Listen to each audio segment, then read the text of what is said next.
Today on Things You Should Know, how to ensure you're registered to vote. Stick around.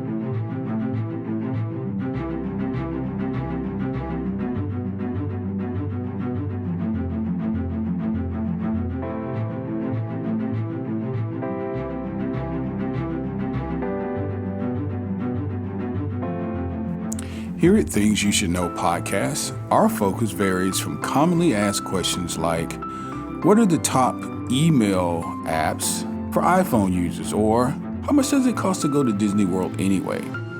To the trending topics of the day, such as, are taxes going up or down? And who's Elon Musk? We shed light on things you probably have always wondered about, but you never got around to investigating them yourself. This podcast brings you the answers to your most commonly asked questions and makes you smarter just by listening. Information empowers, and the more information you have, the better decision you can make, and ultimately, your quality of life is based on the decisions you make. So, thanks for joining the discussion, and make sure that you subscribe today and not miss out on any future episodes of Things You Should Know.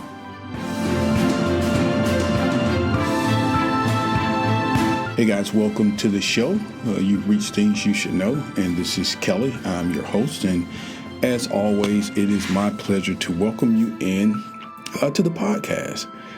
We've got a really informative show. I'm going to stop saying that because every week I feel like we're bringing you really good information. Today's particularly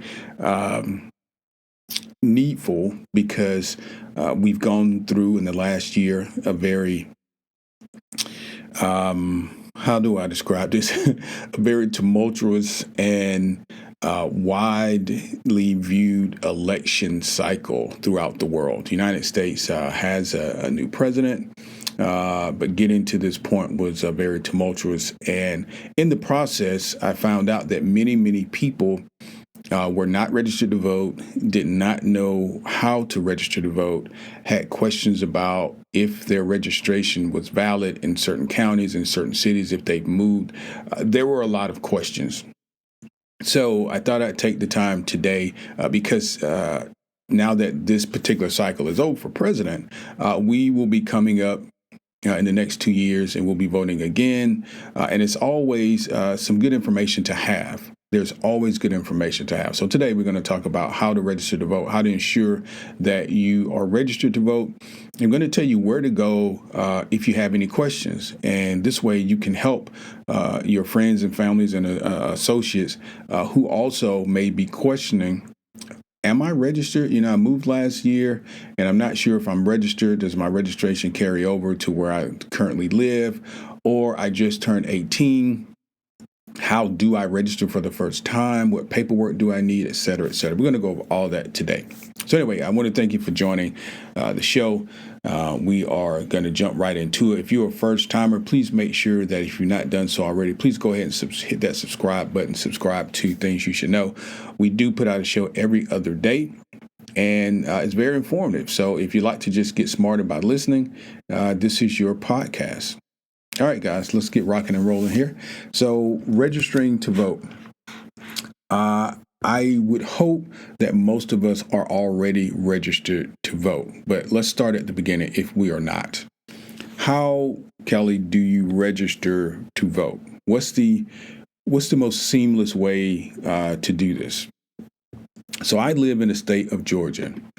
And in the state of Georgia, well, every state has a Secretary of State. And the easiest way for us to register to vote is to go to our Secretary of State's website and simply register to vote.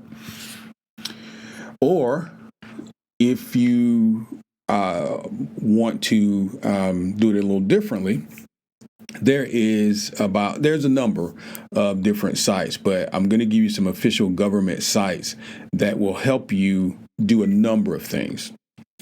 They'll help you register to vote, and it'll help you confirm your registration.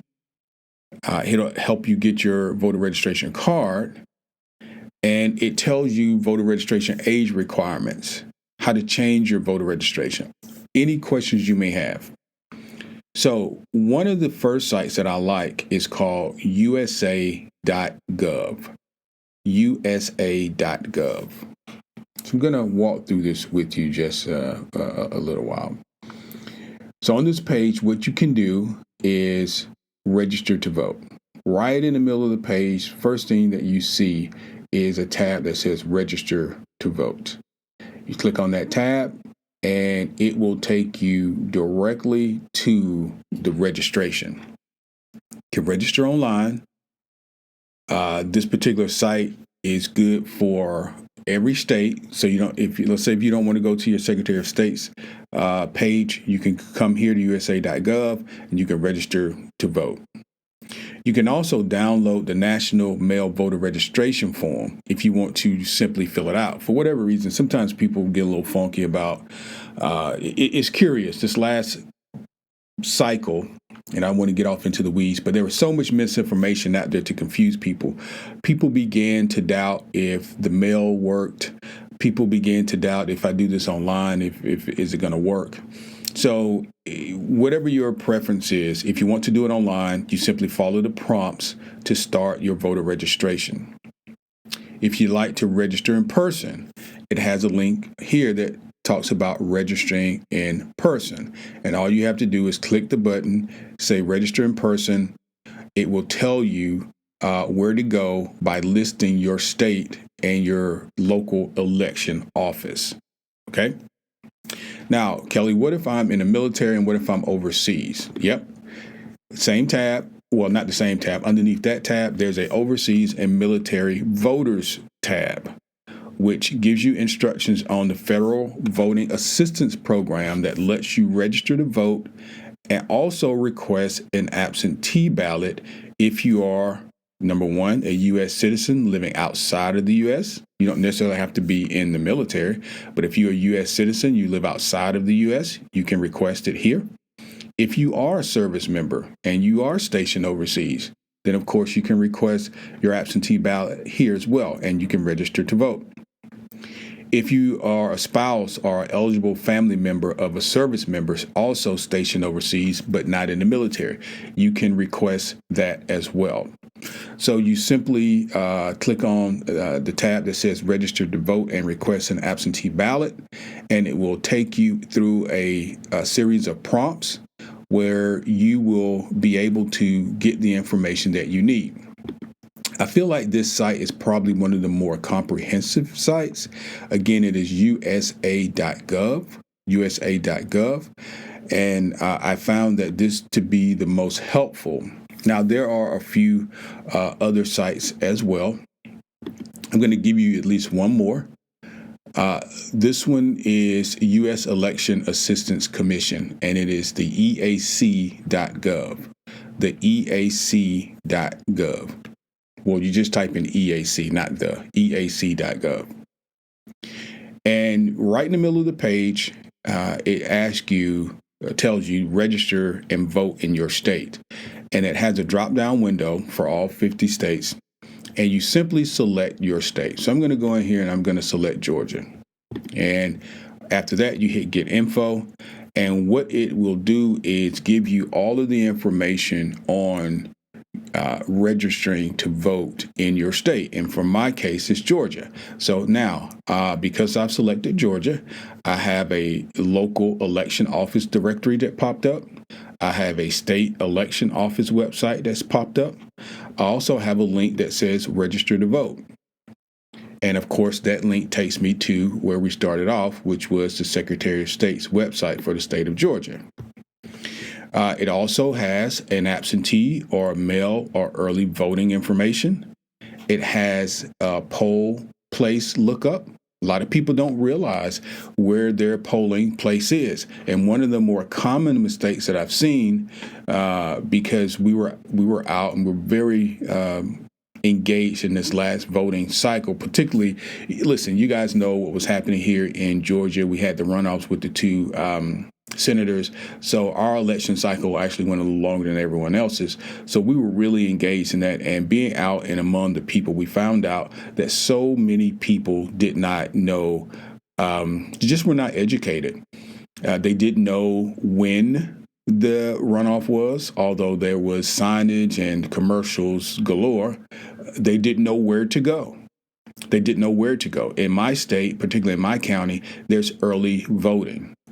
And people confuse the early voting location with the actual polling location.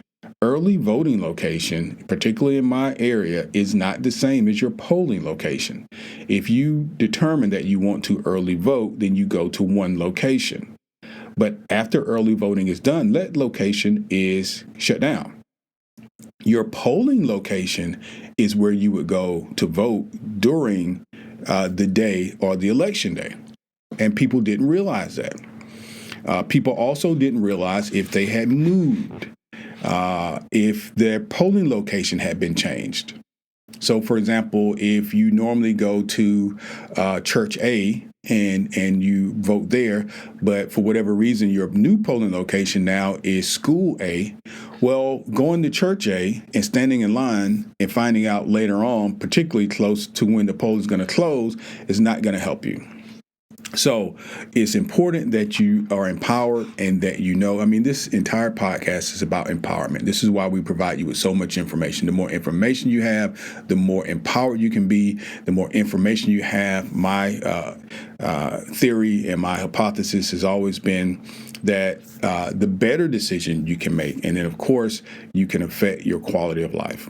So the polling location lookup is on here as well. And then in addition to that, you have the ability to track your ballot. So this was one of the things that became very prevalent in this last election cycle. There, again, was a lot of miscommunication about, is your ballot going to be counted? Is the mail going to make it? And these sorts of things. You can track your ballot. And let me be honest with you. You always could do this. You could always do this. You could always do this. When people begin to say things, particularly misinformation, it just jumbles up the larger group because, unfortunately, we have so many people in our society who are not taking the lead on getting information for themselves. And they will allow news outlets, particularly politicians and their religious organizations, to provide them with information that they could seek out and validate for themselves. And that's not the best thing to do, in my opinion.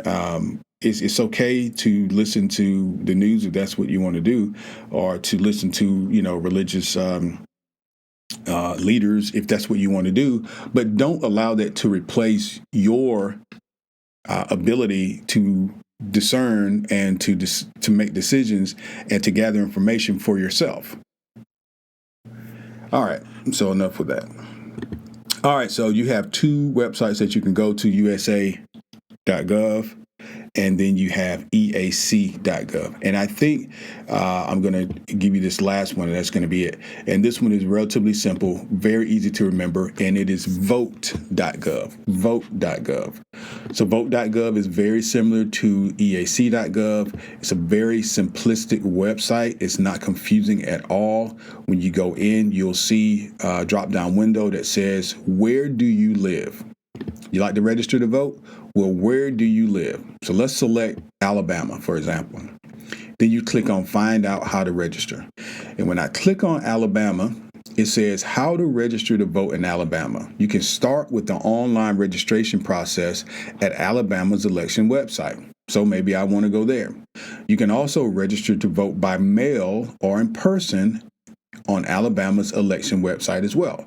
So perhaps I'd prefer that. But whatever your preference is, the links are right there for you to access. In addition to that, voter registration deadlines, which is very, very key. Voter registration deadlines are very key. We found this out as well. A lot of people didn't realize that the deadline is at least 30 days prior to the election day.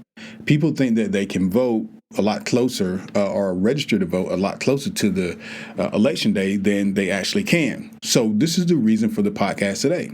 You say, well, Kelly, we don't have an election coming up. Well, you still would want to go ahead and get registered. So when it does come, you don't have to concern yourself with it. Go ahead and get your registration card. Go ahead and have this information on hand in the event that you move or you have a friend or family member ask you, hey, I'm not sure if I'm registered to vote. What did you do? And you'll be able to give them this information. How to check your voter registration. If you want to confirm your voter registration status on Alabama's election website, all you have to do is click on this link. You click on this link, it will take you into a site that asks you for simple information, and Georgia's is very much the same. Your name, first and last, your date of birth, and it will look you up, and it will tell you if you are registered to vote, because you may be registered to vote. And if you're not, and you're not in the system, then you need to register. You need to register. And normally, I'm not one who tells people what they need to do, but let's just kind of talk about why it's important, why voting is so important. We did a podcast, I think maybe it was our first or second podcast, about the Electoral College, and we talked about the system that was used. When we were talking about systematic racism, the Electoral College is a primary example of systematic racism. Every other every other politician is elected by popular vote, with one exception, the president. And if you go back and listen to that podcast, there was a reason why the Electoral College came to be. So I'm not going to spoil it for you. Go back and you listen to what is the Electoral College, and you'll get some real gems. Most American citizens over the age of 18 are entitled to vote in federal and state elections, but voting has not always been a right of all Americans. As you know, many folks, minority groups, blacks and Latinx and white women, in other words, there was a point in time, 1800s, where only white land-owning men could vote. And so we've come a long way to the point of all groups having access to voting, having the ability to vote. And the problem now is that so many politicians spend the majority of their time, unfortunately, trying to disenfranchise these groups from voting. How do they do this? Well, many of them put up barriers to voting. For example, they shut down polling locations in certain cities. Maybe they only allow the polling locations to be open during, work hours, which is problematic because people are at work. And if they're getting off at 5 and the poll closes at 5, then they're not going to be able to vote. And they know this. They retrace the lines in terms of the counties. There are a number of things that happen when folks lose elections and they feel like they're being they need to go to these measures to disenfranchise these other groups. So you need to be aware of that, particularly if you're in one of those groups. And your vote does matter. If you don't think it matters, then you're not aware of the Bush-Gore election in 2000, where Bush won by literally 0.009%, less than 600 votes. I've been out to voter registration drives when we try to help people to get registered to vote in person. And I've heard people say, and these are people in disenfranchised groups. I've heard them tell me, it doesn't matter. It doesn't matter if I vote or not. This is their attitude. And these are people in disenfranchised groups. And I would say to you, your vote does matter. One vote is not going to tip the scale. But when I was out campaigning, well, not campaigning, but trying to assist during these last campaigns and knocking on doors and flyers and things like that, the goal is, if, let's say, for example, if you could get 100 volunteers, okay, this is ground roots movement. If you can get 100 volunteers, and these 100 volunteers go out, and each of these volunteers knocks on 30 doors, if they can get 10 people that were previously not going to go vote, You're talking about a thousand additional people voting. 1,000. So, yes, one vote seems minute, but in the grand scheme of things, it's about the totality of our voices being heard. And I hope that you find that empowering. We're in a society where we have the right to do it. So many people who live in the world live in dictator type nations and environments where they don't have a right. Their voices are not being heard. So let's be involved. You're empowered now. You know exactly where to go to register to vote, to find out if you are registered to vote, to find out how to get an absentee ballot. You know now how to request the information to vote in person. You know how to get to your state's Secretary of State's page to get more information to answer questions. Your voter registration card. I would get my voter registration card and I would keep it on me or keep it somewhere close to me so that I had access to it. Okay? All right, guys. So, I trust you have learned something today, and you will take this information and share it. Should your friend or family member or associate or someone ask you, you will be able to assist them. And as always, it's my pleasure to have you here at Things You Should Know. And check us out in 2 days. We'll be back with some more great content. Have a great day.